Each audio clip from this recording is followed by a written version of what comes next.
আমি এখানে দেখাচ্ছি। এখানে মনে করো যে গমের ভুসি,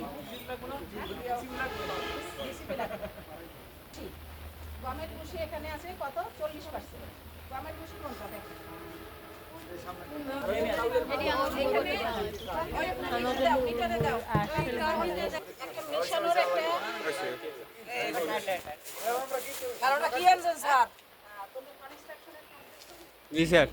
ওখানে জিনিসপত্র যে মিশায় কিভাবে মিশায় আরেকটু সরব হ্যাঁ এই এখন হচ্ছে কি পুরা দাও মাপো 20% মানে 200 গ্রাম কাকে বলছিল এখানে এখানে ফোকাস করো তাইলে সব জায়গায় ঠিকমতো মিশবে।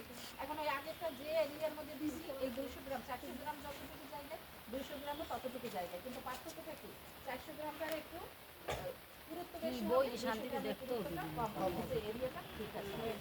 এরপর কি আছে খোল। এখন খোল দেখো তো আগে পুরো পুরো আছে কিনা নিচের দিক দিয়ে খোল কত দেখো মামা তুমি দেখবা শামিল ভাজি দিয়ে বানাবা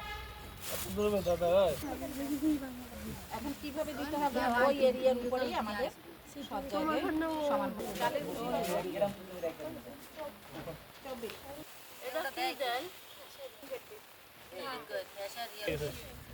এটার একটা কল উঠ যায় এটা 2 দিন হবে না যে বানাবে আমি খাই এই একটা জন্য দিছে সুজির দিন আপনি না বলতে পারেন এরপরে কি আছে ভুল ইচ্ছে দে আনছে এখানে আমাদের কালকে ম্যাডাম কি জয় হয়নি ওরে বাবা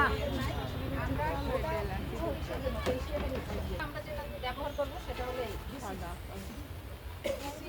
এই চটপট ওই এক চামচ এটা মাপ কিন্তু ভিন্ন। ওটার 1 চামচ যদি দাও তাহলে সেটাই 5 গ্রাম হবে। ওটা বন্ধ করে রাখো। এরপরে লবণ দাও 5 গ্রাম।